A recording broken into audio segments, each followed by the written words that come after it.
Oh, Captain, my Captain. Who knows where that comes from?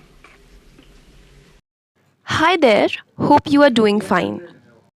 आज हम American poet vault Whitman की कविता ओ captain my captain की summary करेंगे line by line Hindi में। Summary और explanation के बाद हम पोएम की पब्लिकेशन और पोएट की लाइफ और जो भी इंटरेस्टिंग फैक्ट्स होंगे उनके बारे में भी डिस्कस करेंगे। O captain my captain Walt Whitman की उन 4 कविताओं में से एक है जो कि उन्होंने अब्राहम लिंकन की डेथ पर लिखी थी।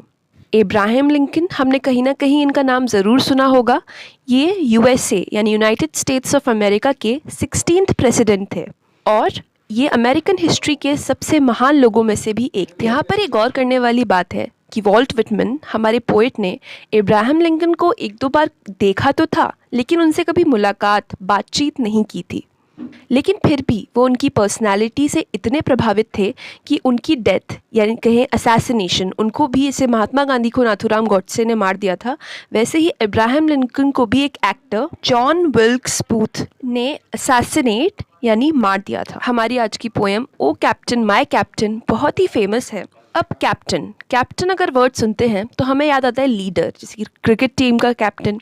लेकिन इस पोएम में जो कैप्टन है, एक तो वो देश का कैप्टन यानी लीडर यानी इब्राहिम लिंकन है, और दूसरा जो कंपैरिजन है वो एक शिप के कैप्टन से है, जो कि एक शिप को चलाता है। वो शिप देश है और कैप्टन इब्राहिम लिंकन है। ये शिप और नाव वाला जो कंपैरिजन है वो देश और उसके लीडर्स के लिए बार बार किया जाता है। हमारे यहाँ ही ये वाला गाना है, हम लाए हैं तूफान से किश्ती निकाल के, इस देश को रखना मेरे बच्चों संभाल के। इस कारण से आपको इस पोएम में, पूरी पोएम में थ्रू आउट शिप से जुड़े हुए वर्ड्स देखने को मिलेंगे और इब्राहिम लिंकन को ऐसे ट्रीट किया जाएगा जैसे कि वो किसी शिप के कैप्टन थे। इस पोएम को असल में समझने के लिए हमें थोड़ा सा अमेरिकन हिस्ट्री के बारे में जान लेना होगा, जो कि इस पोएम का कंटेक्स्ट भी है। 1861 में इब्राहिम लिंकन अमेरिका के प्रेसिडेंट बने, 16th प्रेसिडेंट बने, और वही साल था जब अमेरिका में सिविल वॉर शुरू हुई। ये वाली सिविल वॉर नहीं, ये वाली civil war. American civil war 1861 से 1865 तक चली और ये बेसिकली इसकी लंबी चौड़ी हिस्ट्री है। लेकिन अगर हम ब्रीफली समझें तो ये इसलिए हुई थी क्योंकि अमेरिका में स्लेवरी थी, ब्लैक लोगों के संग बुरा बिहेवियर होता था, उनको गुलामी करवाई जाती थी। इसलिए वहाँ पर जो सदर्न स्टेट्स थे उन्होंने मना किया। अमेरिका का जो नॉर्थ था, जो कि यूनियन थी, और जो साउथ थे, सदर्न स्टेट्स थे, उनके बीच में ये डिस्प्यूट हुआ कि स्लेवरी को आगे बढ़ाया जाएगा कि नहीं बढ़ाया जाएगा। और इस डिस्प्यूट के चलते वहाँ पर सिविल वॉर हुई, जिसके बाद स्लेवरी को हटा दिया गया और असल में लोगों को आज़ाद करवाया गया। तो इसमें इब्राहिम लिंकन का एज अ प्रेसिडेंट बहुत बड़ा रोल था स्लेवरी के अगेंस्ट, और इसीलिए इनको महान शख्स कहा जाता है। लेकिन 1865 में ही इनका असैसिनेशन हो गया। तो ओ कैप्टन माय कैप्टन जो पोएम है हमारी आज की, उसमें ये थीम है कि जो लड़ाई थी वो तो एक तरीके से हमने जीत ली, हमने स्लेवरी को हटाना था और हमने हटा दिया, लेकिन साथ ही हमने इब्राहिम लिंकन जैसे बड़े लीडर को भी खो दिया। अगर आप इंडिया में इसका एग्जाम्पल देखें तो 1947 में हमें आज़ादी तो मिल गई थी, लेकिन उसके कुछ महीने बाद ही महात्मा गांधी जी की भी हत्या कर दी गई थी। तो हमारी poem O captain my captain एक एलिजी भी कही जाती है, क्योंकि एक मरे हुए इंसान के लिए लिखी गई है और उनकी मौत का दुख मनाती है, उनके लिए शोक जताती है। तो आइए लाइन बाय लाइन इस इजी पर बहुत डीप पोएम को समझते हैं। Let's read the first 2 lines of stanza 1। O captain my captain, our fearful trip is done. The ship has weathered every wreck. The prize we sought is won. यहाँ पर first line में हमें poem का title मिलता है, तो एक पुकारने वाली टोन है कि ओ कैप्टन माय कैप्टन, मेरे कैप्टन, मेरे कप्तान। हमारी जो फियरफुल ट्रिप थी, हमारी जो यात्रा थी जो कि खतरों से भरी हुई थी, कई सारे डर थे उसमें, वो ख़त्म हो चुकी है। सेकेंड लाइन, शिप जो है हमारी, उसने सारे ही खतरे जो होते हैं, रैक्स मतलब खतरे, जितनी भी विपत्तियाँ थीं उन सबको झेल लिया है। वेदर्ड मतलब होता है कि कई सारे वेदर में जो चीज़ झेले ना, शिप ने सारी ही मुश्किलों को पार कर लिया है। और जो प्राइज़ हमने चाहा था, सॉट मतलब चाहना, सीक का ये पास्ट फॉर्म है, SEEK सीक का, एंड वो हमने प्राइज़ जीत लिया है। स्टैंजा 1 की नेक्स्ट 2 लाइन्स पढ़ते हैं. The port is near, the bells I hear, the people all exulting, while follow eyes the steady keel, the vessel grim and daring. Word meaning देख लेते हैं. फर्स्ट लाइन में port का मतलब समझ लीजिए किनारा, एक्सल्टिंग मतलब बहुत खुश होना और बहुत ज़्यादा उत्साह दिखाना. सेकेंड लाइन में कील मतलब जो शिप का नीचे का पार्ट होता है वो, वेसल से मतलब शिप से ही मतलब है, ग्रिम और डेयरिंग से मतलब है कि डार्क और बहुत ज़्यादा हिम्मत वाला. तो पोइट कह रहे हैं कि किनारा पास है और मुझे बेल्स घंटियों की आवाज़ आ रही है और लोग जो हैं वो बहुत उत्साहित और खुश हैं क्योंकि वो सेलिब्रेट कर रहे हैं जीत को. और जो आइज़ हैं, लोगों की आंखें हैं, वो किसको फॉलो कर रही हैं? शिप जहाँ भी जा रही है, मतलब अब शिप उन्हें दिख रही है आते हुए तो वो उसको फॉलो कर रही हैं आइज़. और उनकी जो शिप है वो कैसी है? Grimm and dairying. ग्रिम मतलब बहुत समझ लीजिए यहाँ पर गंभीर, क्योंकि इतने उसने सहा है, इतनी कठिनाइयाँ देखी हैं, और बहुत ज़्यादा हिम्मत वाली. तो उस शिप को सबकी आइज़ देख रही हैं. नेक्स्ट लाइन्स पढ़ते हैं. But O heart heart heart, O the bleeding drops of red, where on the deck my captain lies fallen cold and dead. तो यहाँ पर पोइट कह रहे हैं अचानक से कि ये सब खुशी का माहौल है, लेकिन हार्ट हार्ट हार्ट, लेकिन उनके दिल में उन्हें कुछ फील हो रहा है. और ब्लीडिंग ड्रॉप्स ऑफ रेड, उन्हें रेड कलर की ब्लीडिंग ड्रॉप्स यानी खून खून दिख रहा है. और क्योंकि डेक पे, शिप का जो फ्लोर होता है उसे डेक कहते हैं, वहाँ पे उनके कैप्टन पड़े हुए हैं, लेटे हुए. वो कैसे हैं? Last line, fallen cold and dead, वो बहुत ठंडे हैं कैप्टन, और डेड यानी कैप्टन डेड हो चुके हैं. शिप तो उनके किनारे पे आ गई, यानी जो उनका पॉलिटिकल मोटिव था वो तो पूरा होने को है, लेकिन जो लीडर था वो ही अब मर चुका है. अब stanza 2. O captain, my captain, rise up and hear the bells, rise up, for you the flag is flung, for you the bugle trills. अब वो फिर से सेकंड स्टैंजा की फर्स्ट लाइन्स भी टाइटल है पोएम का, और वो कहते हैं कि कैप्टन उठो, राइज अप, और सुनो किसको? बेल्स को, जो बेल्स बज रही हैं आपके लिए. और राइज अप फिर से सेकंड लाइन में, क्योंकि आपके लिए ही तो फ्लैग फहराया गया है, और जो बिगुल बजाया जा रहा है जीत का वो भी आपके लिए ही तो बजाया जा रहा है, तो आप उठो और सुनो. Next lines. For you bouquets and ribbon wreaths, for you the शोज are crowding, for you they call the swaying mass, their eager faces turning.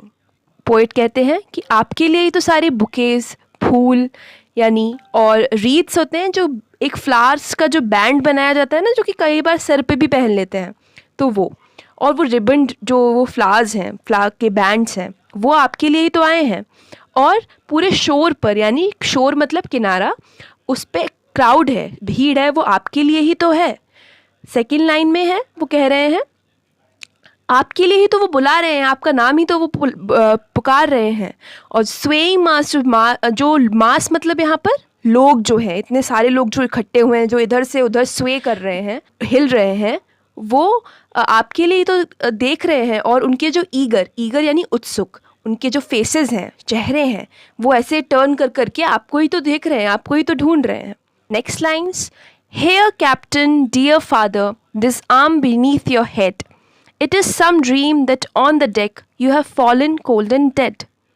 अब ये सोचने वाली बात है कि कितना सुंदर यहाँ पे इमेजिन किया है कि वो कह रहे हैं हेयर कैप्टन, यहाँ देखो, डियर फादर, पिता यहाँ देखिए.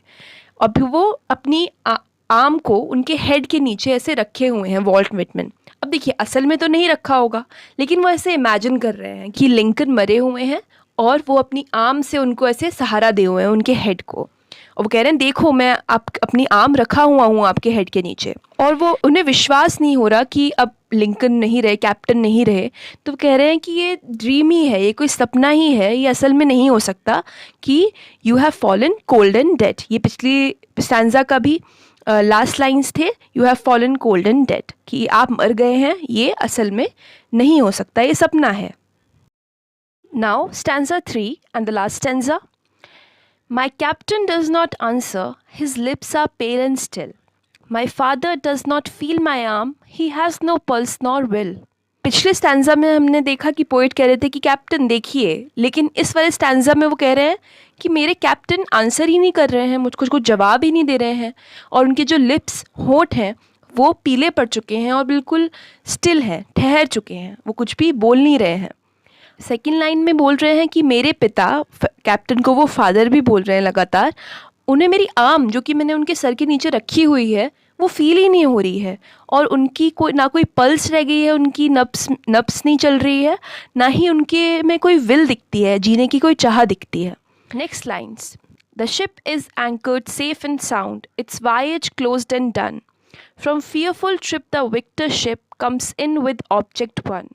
अब पोइट कहते हैं कि जो शिप है उसे सेफली किनारे पर बांध दिया गया है। एंकर्ड मतलब बांध दिया जाता है ना, जब शिप को भारी सी एक लोहे की एक रॉड सी होती है उससे, और वो सेफ और साउंड है, बिल्कुल सुरक्षित है और सही है। वायज मतलब जो आप सफ़र समुद्र पे तय करते हैं उसे वायज बोलते हैं।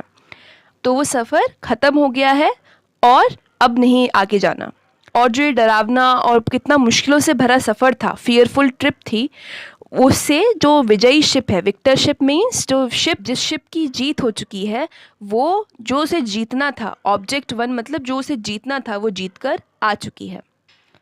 अगली और लास्ट लाइन्स पढ़ते हैं। Exult, O shores, and ring, O bells, but I with mournful tread walk the deck my captain lies, fallen cold and dead. Whitman कहते हैं कि शोर्स, किनारे पे जो जितने भी लोग हैं वो खूब खुशी मनाओ और बेल्स खूब बजाओ, लेकिन मैं एक मर्नफुल ट्रेड, मर्नफुल मतलब जो शोक में होता है ना, कोई इंसान किसी के मरने के दुख में होता है उसे मर्नफुल कहते हैं। ट्रेड मतलब चाल, यहाँ पर मैं एक बहुत दुखी चाल के साथ डेक पर चलूँगा, उस डेक पर चलूँगा, उस शिप पर चलूँगा जहाँ पे मेरे कैप्टन लेटे हुए हैं और जो कि कोल्ड और डेड वहाँ गिरे हुए हैं। ये poem in my personal opinion एक अच्छा एग्जाम्पल है, एक बहुत अच्छा एग्जाम्पल है इसका कि लिटरेचर असल में जो हमारी बाउंड्रीज़ हैं पूरी दुनिया में उसको तोड़ती है। हम भले अमेरिकन नहीं हैं, लेकिन हम विटमैन के सेंटिमेंट को समझ पा रहे हैं कि कैसे एक लीडर को, एक अच्छे लीडर, एक महान लीडर को खो देना किसी भी पोएट के लिए या फिर किसी नॉर्मल इंसान के लिए कितना दुखदाई और कितना सैड हो सकता है। नाउ हम इस पोएम के बारे में कुछ फैक्ट्स जान लेते हैं। इस पोएम को 1865 यानी लिंकन की डेथ के ईयर में ही लिखा गया था, और सबसे पहली बार द सैटरडे प्रेस एक लिटरेरी न्यूज़पेपर में छापा गया, और उसी दौरान कभी इसे जो पोइट्री कलेक्शन है विटमैन का, सीक्वल टू ड्रम टैप्स में छापा गया। अगर आपको एग्ज़ाम में ऑप्शंस आते हैं तो आप सीक्वल टू ड्रम टैप्स के साथ ही जाइएगा। मैंने शुरू में बोला था कि 4 पोएम्स लिखी थी उन्होंने लिंकन की डेथ पे, तो वो पोएम्स थी when lilacs last in the dooryard bloom, this dust was once the man, and hushed be the camps today. अब इस पोएम की राइम स्कीम को थोड़ा समझ लेते हैं। इसकी राइम स्कीम 3 स्टैंजाज हैं, तीनों में एक जैसा पैटर्न है। हम फर्स्ट स्टैंजा का पैटर्न देखते हैं और वैसे ही आप देखेंगे बाकी 2 स्टैंजाज का पैटर्न भी वही है। देखिए यहाँ पे डन और वन यानी फर्स्ट और सेकंड लाइन आपस में राइम कर रही हैं, थर्ड और फोर्थ लाइन्स आपस में राइम कर रही हैं एक्सल्टिंग और डेयरिंग। अब लास्ट की जो 4 लाइन्स हैं उनका पैटर्न देखिए कि रेड और डेड आपस में राइमिंग है, यानी फर्स्ट और थर्ड लाइन्स आपस में राइम कर रही हैं। राइम स्कीम के अलावा एक और बात गौर करने वाली है कि हर स्टैंजा की जो लास्ट लाइन है वो सेम है, फॉलन कोल्ड एंड डेड। ये हर स्टैंजा में बार बार रिपीट हो रही है, और जो लाइन हर स्टैंजा में बार बार रिपीट हो पर्टिकुलर टाइम पीरियड के बाद उसे हम क्या कहते हैं, रीफ्रेन। तो फॉलन कोल्ड एंड डेड क्या है हमारा, रीफ्रेन। तो that's it for today. And मुझे रियलाइज़ हुआ कि वीडियो बनने के बाद भी कभी कभार कहीं कुछ पढ़ने में आ जाता है या फिर कुछ रिमाइंड हो जाता है, तो वो फैक्ट्स मुझे लगता है कि ये भी वीडियो में ऐड होने चाहिए थे।